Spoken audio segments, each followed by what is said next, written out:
Welcome to this YouTube channel.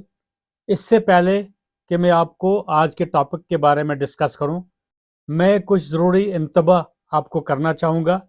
ये महज एक मालूमाती वीडियो है और इसमें मौजूद मालूमात किसी भी तरह से आपके बुनियादी नॉलेज का मुतबादल नहीं हो सकती।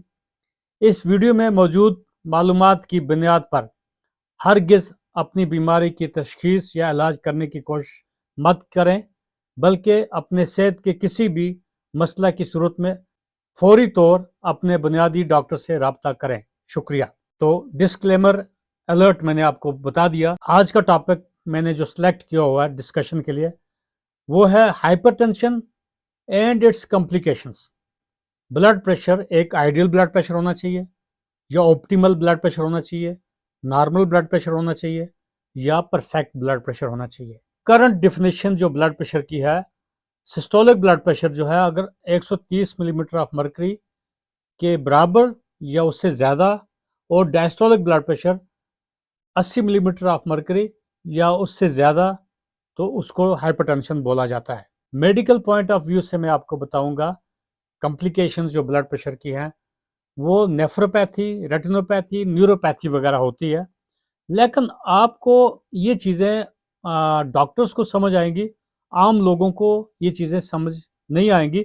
इसीलिए मैं सिंप्लीफाई करने की कोशिश करूंगा ताकि एक अंडरस्टैंडिंग हो जाए। सबसे पहले जो रिस्क फैक्टर्स हैं हाइपरटेंशन के, यानी कि कुछ रिस्क फैक्टर्स हैं जिनको हम मॉडिफाई कर सकते हैं, कुछ ऐसे हैं जिनको हम मॉडिफाई नहीं कर सकते हैं, जो अनमॉडिफाइबल रिस्क फैक्टर्स।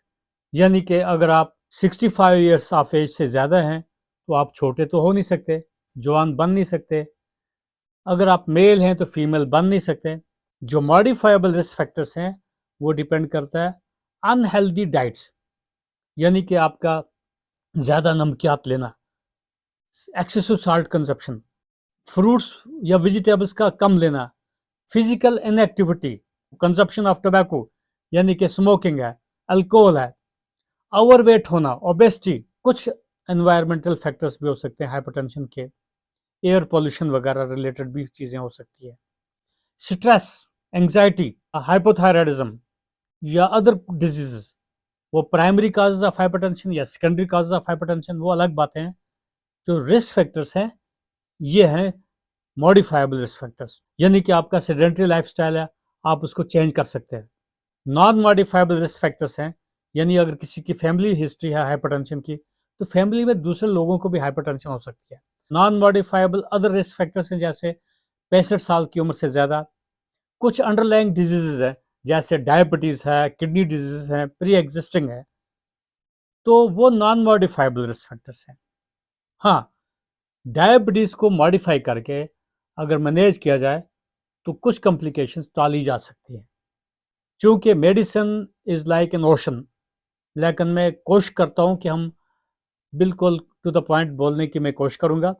कुछ सिम्पटम्स तकरीबन हाइपरटेंशन के क्या हो सकते हैं, ऑल्दो कोई भी सिम्पटम्स नहीं होते हैं, पेशेंट में नॉट फील एनी सिम्पटम्स, लेकिन कभी-कभी किसी न किसी शख्स को हेडेक होता है, ब्लर्ड विजन होता है, आँखों के आगे अंधेरा जैसा छा जाना, कभी चेस्ट पेन हो जाना, कभी-कभी एक्सट्रीम केसेस में हेडेक होता है, सीवियर हेडेक हो सकता है, ऑक्सीपिटल हेडेक हो सकता है, बैक साइड पे अर्ली मॉर्निंग हेडेक हो सकता है।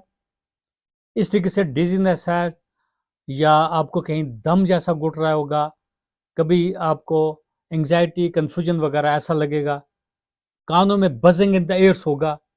ऑल्दो क्लासिकल बुक्स लिखती हैं कि hypertension is a silent killer, इसमें मालूम ही नहीं लगता है कि कब कैसे ये हो गया, जब तक उसकी कॉम्प्लिकेशन डेवलप हो जाती है। सिमिलरली कुछ एबनॉर्मल हार्ट बीटिंग्स, पैल्पिटेशंस वगैरह, anxiety, sinking of the heart, ऐसी कुछ चीज़ें भी होती हैं। ये इंपॉर्टेंट पॉइंट आप अंडरस्टैंड करेंगे।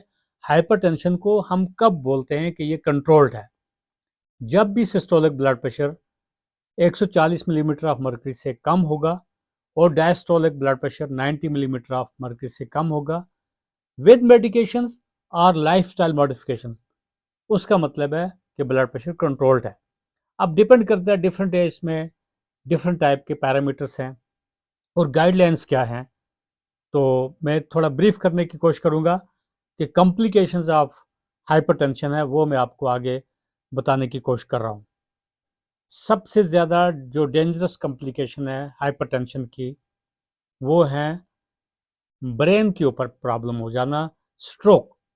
यानी कि क्या होता है कि ब्रेन स्ट्रोक उसको बोलते हैं हेमोरेजिक स्ट्रोक या इस्केमिक स्ट्रोक। खासकर हाइपरटेंशन से हेमोरेजिक स्ट्रोक होता है, यानी कि जो ब्लड वेसल्स हैं जो सप्लाई करते हैं ब्रेन को, कहीं ना कहीं उनमें ब्लास्ट आ जाता है और वहां पे वो रप्चर हो जाती हैं, बर्स्ट हो जाती हैं। एक तो ये कॉम्प्लिकेशन है, इसलिए हमें हाइपरटेंशन को कंट्रोल करते रहना चाहिए। कोशिश ये करनी चाहिए होम मॉनिटर ब्लड प्रेशर का होना चाहिए। अगर आप डॉक्टर्स के चैम्बर में जाके ब्लड प्रेशर चेक करेंगे तो वहाँ पे आपको एक कंडीशन है जिसको बोला जाता है वाइट कोट हाइपरटेंशन। वहाँ डॉक्टर्स के ऑफिस में ब्लड प्रेशर ज़्यादा होगा। अगर आपको होम में फैसिलिटीज़ हैं, डिजिटल ब्लड प्रेशर मॉनिटर्स हैं, तो उनका फ़ायदा उठाना चाहिए। उससे आप ब्लड प्रेशर मॉनिटर करके ये स्ट्रोक वाली कॉम्प्लिकेशन जो है, खासकर हेमोरेजिक स्ट्रोक, इससे आप निजात हासिल कर सकते हैं। चूँकि health should be the first priority और हर शख्स का इंडिविजुअल कंसर्न होता है। नेक्स्ट कॉम्प्लिकेशन जो होती है हार्ट अटैक। जब भी ब्लड फ्लो जो हार्ट की रगों को ब्लॉक हो जाए और हार्ट को ज़्यादा प्रेशर से पंप करना पड़े, तो बिल्कुल हार्ट की मसल्स में डैमेज आ सकता है, हार्ट की मसल्स की डेथ हो सकती है, तो हार्ट अटैक हो सकता है हाइपरटेंशन से। जितना ज़्यादा हाइपरटेंशन होगा उतना चांसेस है हार्ट अटैक होने के। बेहतर है ब्लड प्रेशर को मेंटेन रखना या कंट्रोल करने की ज़रूरत होती है। अब डिपेंड करता है किस टाइप की हाइपरटेंशन है।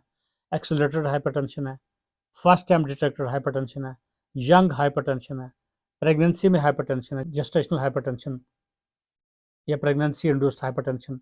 ऐसे और बहुत सारी टर्म्स हैं। मैं कोशिश करूंगा अगर आपने कहीं क्वेश्चन पूछा तो मैं आपको कमेंट बॉक्स में इसका आंसर दे सकता हूँ। तीसरी जो कॉम्प्लिकेशन है ब्लड प्रेशर की, हार्ट फेलियर। प्रोलॉन्ग्ड हाइपरटेंशन से हार्ट फेल हो सकता है, यानी कि हार्ट पंप नहीं कर सकता है, पंपिंग एबिलिटी जो है उस पर डैमेज आ सकता है।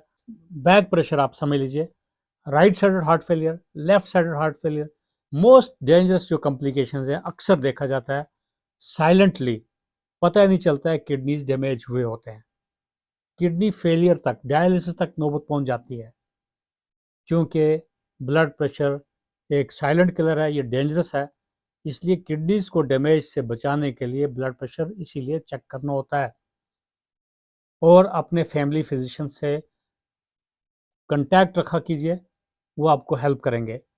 क्योंकि किडनी डैमेज कैसे हो जाता है, जब भी जो किडनीज को ब्लड फ्लो जो सप्लाई करते हैं उनमें कहीं नैरोनेस हो जाती है, वीक हो जाती हैं और ब्लड फिल्ट्रेशन जो है किडनीज में नहीं होता है प्रॉपरली। तो किडनी डैमेज ब्लड प्रेशर की वजह से जो है वो अलग चीज़ है। किडनी डैमेज अगर स्टोन्स की वजह से है वो डिफरेंट सिनेरियो है। एक शख्स बैठा है, अचानक देखता है उसकी आंखों की लाइट खत्म हो जाती है, विजन लॉस, लाइट खत्म हो जाती है। बिल्कुल हाइपरटेंशन से आर्टरीज के अंदर जो रेटिना के अंदर जो आर्टरी सप्लाई करते हैं तो उनमें सडनली ब्लॉक आ सकता है, ब्लीडिंग हो सकती है, वो थिक हो जाती हैं, कभी नैरो हो जाती है, कभी वो अंदर से टॉरन हो जाती हैं। तो मेडिकल टर्मिनोलॉजी में इसको रेटिनोपैथी बोलते हैं। आम लोगों के लिए विजन लॉस क्यों हो गया, सडन विजन लॉस। ये ऑडियो वीडियो अगर आप सुन रहे हैं तो बिल्कुल मुझे लगता है हम लोग मोबाइल्स के ऊपर अगर हम 15,000, 20,000, 1 लाख के मोबाइल ले सकते हैं। ब्लड प्रेशर मशीन्स तकरीबन जो डिजिटल एरा है तकरीबन 1,000 रुपये से लेकर 2,000, 3,000, एवं wall mount blood pressure monitors भी लोग रख सकते हैं। इसके अलावा और जो कॉम्प्लिकेशंस है, एन्यूरिज्म। एक ब्लड वेसल अचानक वीक हो जाती है, वहां पे बल्ज हो जाता है तो लाइफ थ्रेटनिंग रप्चर्स हो सकता है। तो एन्यूरिज्मल ब्लीड जो है हाइपरटेंशन से होती है। Keep the blood pressure on the lower side as per your doctor's guidelines. ये जो मैं टॉपिक डिस्कस कर रहा हूँ आपके लिए एक स्टिमुलस है that take care of your health.